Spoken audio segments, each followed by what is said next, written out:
Hi everyone, hoy os traigo un vídeo sobre 3 escritoras y un mismo destino. ¿Cuál será el destino? Empezamos.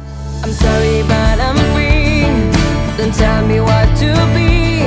Every day I write unfinished symphonies. I'm sorry but I'm Hi everyone, bienvenidos a mi canal Encarni Reading the World Forever. Os traigo este vídeo, que de hecho este vídeo lo tenía pensado para febrero, pero bueno, por las circunstancias que os he ido contando, pues no fue posible. Los pocos días estalló el conflicto Rusia-Ucrania. Bueno, el conflicto más bien era unilateral. Ya veréis que el vídeo de hoy estoy en diferentes escenarios, con diferente ropa, y es que ha sido un despropósito. Por eso no subí vídeo el miércoles pasado, y es que por causas ajenas a mi persona se produjeron diversos errores con la grabación, y entonces, pues para no tener que volver a grabar otra vez el vídeo, que sería ya quizás la tercera o la cuarta vez, he tenido que pues poner algunos trocitos que consideraba que tenían que estar.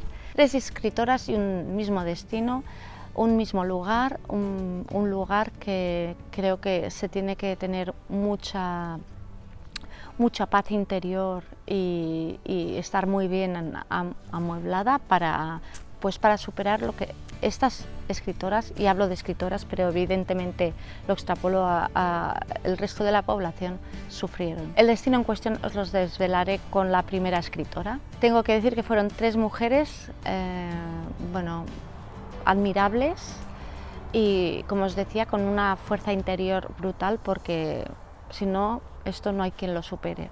Y esto lo sabemos a través de sus legados, sus escritos. De la primera autora que os quiero hablar es de Irene Nemirovsky. Leí El baile, El ball, está en catalán, es una edición de Viena Editions, de la colección Petits Plaers, y está traducido por Xavier Pàmies. Este fue el que me leí hace relativamente poco, y durante mi reto de leerme el mundo leí Un niño prodigio, de la misma autora. Por lo que sé, si relaciono estos dos libros, os comento que hay temas que son persistentes y reiterativos. Son unos temas que tuvieron a la escritora pues muy obsesionada, y todo relacionado con su infancia. Irene nació en 1903 en Kiev, en el antiguo Imperio ruso. Y Irene, ya sabes, la historia se ha repetido. Irene viene de una familia adinerada de origen judío. Su padre es un hombre muy tierno, Irene lo adora. Por el contrario, la relación que existe entre Irene y su madre es, podríamos decir, nula, áspera, vacía. Irene busca intensamente el amor de su madre, pero no lo encuentra. La frialdad y la falta de cariño de su madre creo que es un leitmotiv en la obra de Irene. Yo solo puedo hablar de estas 2 obras que he leído. Tengo pendiente leerme Suite francesa, bueno, y otros libros que escribió Irene, porque si todos son así, realmente vale mucho la pena. La madre de Irene la trataba así precisamente porque acusaba o daba la culpa a Irene, pues bueno, por haber nacido, quizás porque le truncaba los planes, y a veces ella quería que su hija se comportara como una persona mayor cuando era tan solo una niña, y su manera de demostrar esa desavenencia era pues aún con más frialdad y aún con más falta de cariño. Su madre estaba muy pendiente del que dirán de la sociedad, de esta burguesía. La familia de Irene decide huir de Rusia para evitar la Revolución Rusa, y se traslada a Francia, pero primero pasando por Finlandia.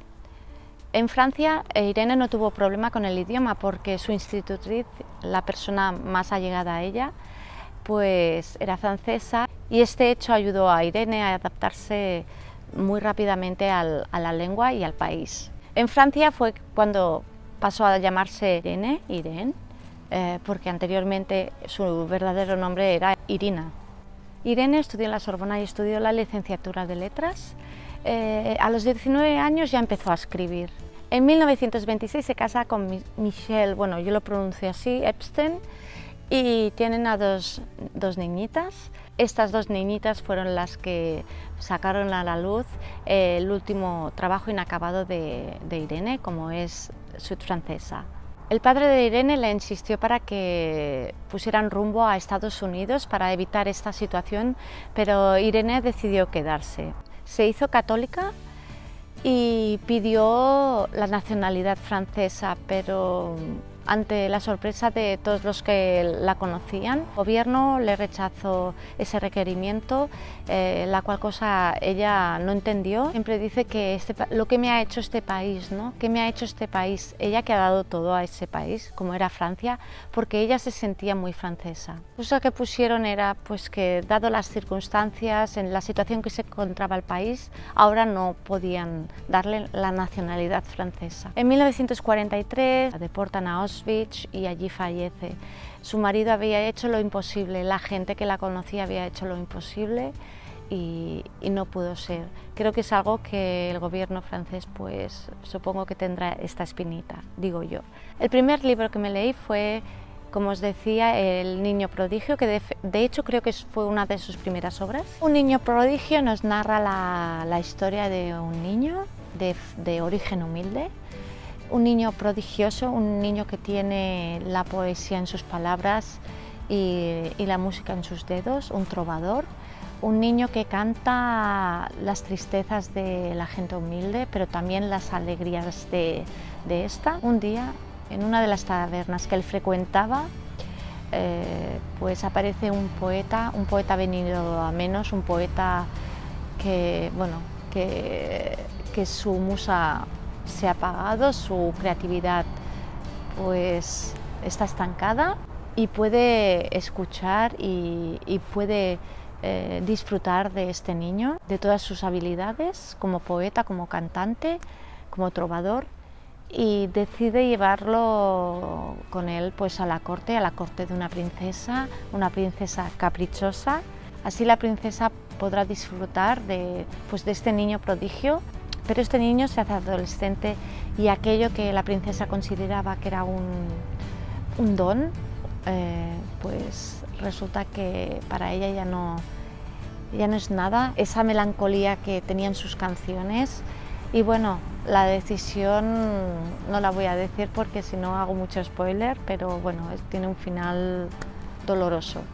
Irene remarca mucho esta sociedad hipócrita, esta sociedad que cuando obtiene todo lo que quiere te da la espalda, una sociedad que se basa en reflejos inexistentes, en un reflejo que no es el real. Los temas que trata Irene te calan hondo. Esta misma crítica a la sociedad nos aparece en el baile, en el ball, aparte de la relación materno-filial, que aquí es obvia y la remarca.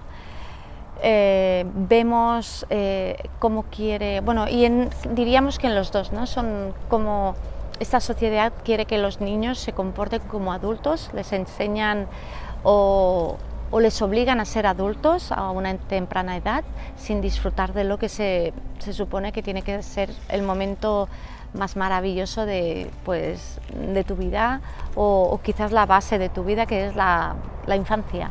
En el baile se nos muestra una burguesía, la nueva burguesía, los nuevos ricos, donde pues las apariencias son mejores que el vivir cada día, y esto es lo que nos quiere mostrar Irene. El baile nos narra la historia de Antoniette, una adolescente, y la vida con sus padres, un padre que viaja mucho. Es el que mantiene a la familia, el que trae el dinero necesario para que su mujer, la madre de Antoniette, lleve una vida ostentosa. Son unos nuevos burgueses y como tales se tienen que presentar delante de sociedad, y la madre decide organizar un baile. Este baile será la clave para que podamos ver nosotros la relación que existe entre madre e hija, bueno, la relación materno-filial. Un apunte biográfico, se dice que la venganza se sirve fría, pues aquí vemos un tipo de venganza. Las reflexiones que hace Irene a través de la protagonista sobre pues eso, la carencia de amor, la carencia de tacto, la carencia de sentimientos de su madre, y por otra parte pues el padre, el amoroso padre, pero que tampoco está por motivos de trabajo, pues hace de esta historia una historia pues que se queda contigo, así como su personaje. Tengo claro que voy a leer más libros de Irene y quizás sobre Irene. La siguiente escritora la conocí a través del libro que os voy a mostrar. Pues bueno, tuvo el mismo final que Irene. El libro en cuestión es Etty Hillesum, Cartas, el corazón pensante de los barracones, y es de la editorial Antropos. Está traducido por Natalia Fernández Díaz. Os tengo que decir que hay muchos libros de historia, o hay algunos libros de historia, que no te explican tanto y que no te transmiten tanto como estas cartas. Este libro son las recopilaciones de algunas de las cartas que escribió Etty desde tanto Ámsterdam como desde un campo de tránsito. Van dirigidas a sus amistades y a sus familiares. Etty nació en 1914 en Middelburg. Formaba parte de una familia burguesa. Su padre era director de un instituto, también enseñaba lenguas clásicas, y su madre era rusa, salió de Rusia pues otra vez por motivos políticos. A los 18 años Etty se traslada a Ámsterdam, allí se graduó en leyes y después se matriculó en la Universidad de Lenguas Eslavas. En Ámsterdam consiguió una habitación en un edificio, en una casa grande que pertenecía a un viudo de 62 años. Diferentes personas pues alquilaban habitaciones. En esta misma casa encontró trabajo ayudando a este señor con labores de la casa, y bueno, y al final acabó siendo su amante. Madre mía. Este señor, Hans Weferif, o no sé cómo se pronuncia exactamente este nombre, formaba parte de un gran círculo, del primer círculo de Etty, un círculo muy importante para ella. Él y casi todas las personas que habitaban en esta casa. De allí salieron, bueno, una de sus mejores amigas, a la cual pues escribía muy a menudo. Y otro de los pilares de Etty fue Julius Speer. Era alemán de origen judío y en 1939 se traslada a Ámsterdam por los motivos evidentes. Julius era psicólogo, psicoterapeuta y bueno, a través de una amiga de Etty, pues Etty acompañó a su amiga a una sesión y Etty quedó embelesada con Speer. Decidió pues empezar una terapia con él. Se dice que también fue pues uno de los amantes de Etty. Etty era una apasionada de la lectura y esto también los unió más. De hecho fue Speer quien ayudó, quien la acercó al mundo de la Biblia, a leer la Biblia y a San Agustín. Pero Etty ya había leído a Tolstoy, a Rilke y, como no, a mi querido Dostoyevsky. Posteriormente empezó a trabajar para el Consejo Judío de secretaria. El Consejo Judío, bueno, su función era pues hacer de intermediario, hacer de mediador entre los alemanes y los judíos. Se creía que bueno, pues hablando, dialogando, pues las consecuencias serían menores, pero bueno, ya se sabe que se equivocaron, pero al menos lo intentaron, claro. Este trabajo no llenaba mucho a Etty, no estaba a gusto, no estaba bien, y pues pidió un traslado y la trasladaron al Departamento de Bienestar Social de un campo, al campo de Westerbork. El campo de Westerbork era un campo de tránsito. Se pretendía que estuvieran allí todos los judíos holandeses y de allí iban a parar pues, en tren a Auschwitz. Como trabajadora del campo, y aunque era judía, tenía pues permisos para de vez en cuando ir a Ámsterdam, volver a Ámsterdam. Cuando volvía a Ámsterdam siempre lo hacía en el piso del señor Hans, La tristeza llegó cuando vio que en uno de los trenes llegaban sus padres y su hermano. Ella hizo todo lo posible para que estuvieran bien. Al ser trabajadora podía recibir paquetes hasta casi el último momento, donde al final, pues ya como residente del campo, no podía enviar cartas sin ser revisadas. Ella que tenía que romper un poco los vínculos familiares para no sufrir, para continuar con su trabajo en el campo. Ella sabía cuál sería el destino final y había decidido que en el caso de que sus padres fueran enviados, como fue el caso, pues que ella se quedaría y se mantendría firme, porque sabía que cuando llegara el momento, si no se desvinculaba un poco con los lazos familiares, pues sufriría hasta morir.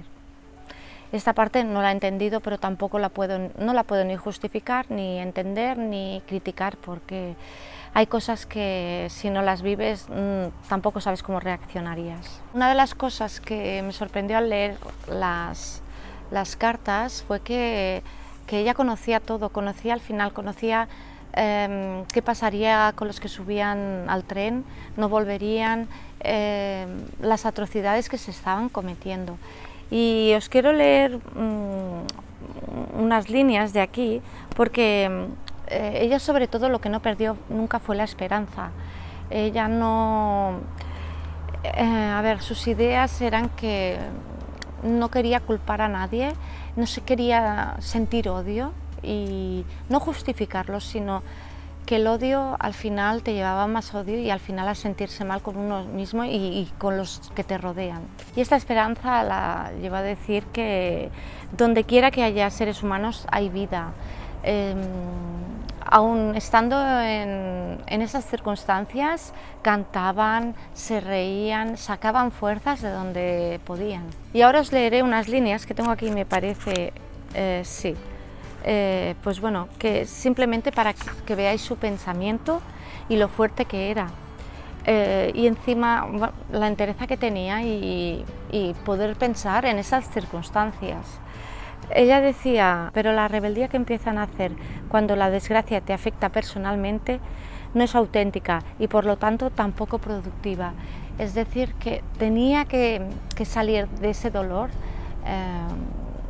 para poder avanzar, porque sabía que actuar en el momento de dolor pues le podían ocasionar consecuencias nefastas. También os quiero leer un pequeño párrafo que dice: en el campamento pude experimentar con vívida concreción que cualquier partícula de odio que añadamos a este mundo lo hace aún más inhóspito que de lo que ya es. Así era su pensamiento y así nos lo hace revivir en este libro. Puedes compartirlo o no, pero hay ideas que quizás nos las tendríamos que aplicar. Intentaron por todos los medios que Eti no subiera a ese tren. Es verdad que había una especie de pacto que consistía en que los miembros del Consejo Judío no podían ser deportados, pero este no fue el caso y finalmente Eti fue asesinada el 30 de noviembre de 1943. La siguiente escritora, bueno, de hecho ella no se consideraba escritora, decía que ser poeta, escribir poesía no es ser escritora, porque la poesía formaba parte de su manera de pensar, de su manera de ver las cosas y bueno, era tal su timidez que no se consideraba pues buena escritora. La escritora que ya os había hablado de ella en el canal, y nosotros que Gertrude Colmar. Tenemos Mundos, es un poemario y aquí está editado por El Acantilado y traducido por Berta Vías Mao. Y también me leí, os voy a enseñar Susana. Es de Rata Naturae y está traducido, traducido por Iván de los Ríos. Y pendiente de leer tengo La Madre Judía, es de la editorial Traspiés y de la colección Cardinales y está traducido por Ana Aguacil. Este está pendiente, lo que pasa que tanto este como el último que os enseñaré todavía, porque necesito un tiempo para leer otras cosas diferentes, cosas a veces pues quizás más alegres si doy con ellas, y entonces volveré a esos dos libros. Mirad, os voy a explicar sobre la vida de Gertrude Colmar. Colmar no era su apellido, sino que Colmar era una ciudad de Polonia, porque su familia venía de judíos poloneses y era un pueblecito de Polonia, y ella se quiso poner este seudónimo. Su apellido verdadero era, lo voy a leer porque es que si no, era Chodziesner o algo así. Ella nació en 1894 en Berlín, y ya sabéis qué pasó al final de su vida, ¿no? Como ya os he dicho, era de procedencia judío-polaca.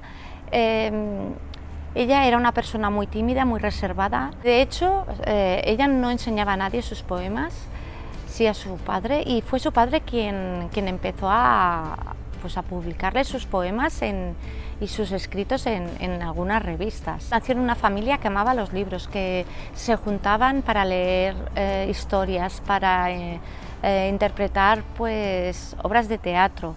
Tenía 3 hermanos, Margot, George o George, supongo, y Hilde. Con esta última, con Hilde, fue con la que tenía una relación más unida, más cercana. Era su confesora, su confidente. Gertrude estudió ruso, inglés, francés. La verdad es que las admiro. Fue profesora de idiomas porque es evidente que tenía dotes y cualidades para los idiomas, y aparte fue intérprete militar. En 1917 se enamora de un hombre, de un militar, alemán, y bueno, este militar estaba casado. Ella tenía la idea que él estaría con ella, viviría con ella, y no fue así. Fue tan grande ese desamor, esa decepción, que fue un tema que no la dejó durante toda su vida. Ella se quedó embarazada de este militar, y la familia hizo lo posible porque perdiera a ese bebé. En ese momento las leyes eran claras, no se podía abortar, pero sus padres así lo decidieron. Este tema también es un tema recurrente en su obra, el tema de la no maternidad, el tema de sentirse vacía, el tema de estar esperando a su bebé. Fue algo que también es, como os decía, aparece en su obra. Ella continúa estudiando y obtiene el título de enseñanza, pero bueno, su madre es enferma y decide ir a cuidarla. Su madre fallece y también toma otra gran decisión, que es quedarse junto a su padre para cuidarlo y ayudarle en todo lo que se pueda. Cuando la situación política aún empeora más, su hermana Hilde decide exiliarse a Suiza. Ella tenía la intención de ir a Inglaterra, pero finalmente decide quedarse con su padre hasta las últimas consecuencias. De hecho, uno de los libros, Susana, el libro de Susana, lo escribe, diría yo que es el último, no me quisiera equivocar, y lo escribe bajo una luz tenue, con la luz de la vela, y en este entorno tan negro como el que estaban viviendo. Esta oscuridad aparece en todas sus obras, tanto las 2 novelas me parece que tiene, como en toda su poesía. Y en 1943 acaba, como las otras 2 escritoras, en Auschwitz, asesinada. Su obra está envuelta, está llena de dolor, está llena de oscuridad, está llena de desolación, de temas muy profundos, aunque también oscuros por lo que ha vivido, por su estado mental, todas las situaciones que tuvo que pasar, que para ellos fueron un golpe, sobre todo el hecho de aquel primer novio y aquel primer desengaño. Pone sobre la mesa, a través de su poesía, sus creencias espirituales, y sobre todo da voz a diferentes tipos de mujeres, a mujeres que sufren, a mujeres que son perseguidas, a mujeres no madres y a mujeres madres. Todo esto lo hace y nos enseña a sus personajes a través de una manera muy especial. Su análisis psicológico es brutal. Uno de los temas que también nos encontramos es la enajenación mental. Sobre todo yo lo he podido constatar en su libro de Susana. Al final no sabe lo que es verdad y lo que no. El tema de la enajenación mental es muy importante. Y hasta aquí las tres autoras. Obras que no son muy extensas, entonces si yo explico mucho pues ya os destripo la historia y no conviene. Mirad, pero buscando información sobre estas tres escritoras descubrí un libro que lo tengo aquí en mis manos, que es el segundo que os decía que todavía no lo he leído pues por motivos obvios, que ya estoy saturada, mi corazón ya no puede más de tristeza por esas situaciones que se dan en esta sociedad, que se dieron y se dan, Pues eso, que yo lo leeré, quizás lo tendría que haber leído antes de hacer este vídeo, pero como no podía y ya lo tenía programado, hace mucho tiempo que lo quería haber hecho, sobre todo en febrero, pues he pensado que ya lo leeré más adelante y si aporta más información a todo lo que os he comentado, pues ya os la haré saber. El libro del que hablo es de Mercedes Montmany, Ya sabes que volveré, tres grandes escritoras en Auschwitz, Irene Nemirovsky, Gertrude Kolmar y Etty Hillesum.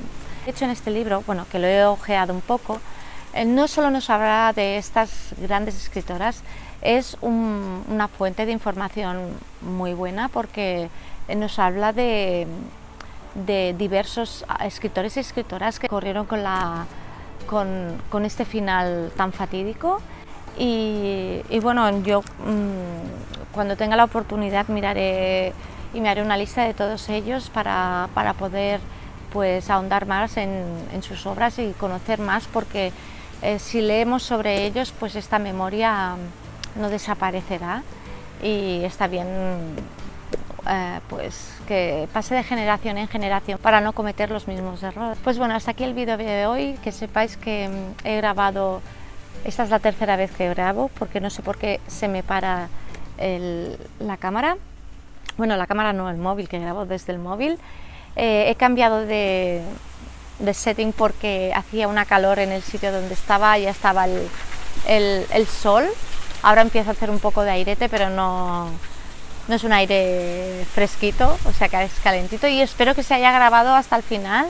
Decidme en comentarios si bueno, pues os habéis leído algo de estas escritoras o por el contrario habéis leído otros libros de otros escritores o escritoras que han corrido la misma suerte. Y bueno, nada, nos vemos, espero, en otro vídeo y bye bye, see ya, hi everyone. Ya empezamos. Me parece que me van a acribillar los mosquitos, venga. Irene Nemirovsky, perdón, Irene. Saliste de la nevera. Irene Nemirovsky. I'm sorry, but I'm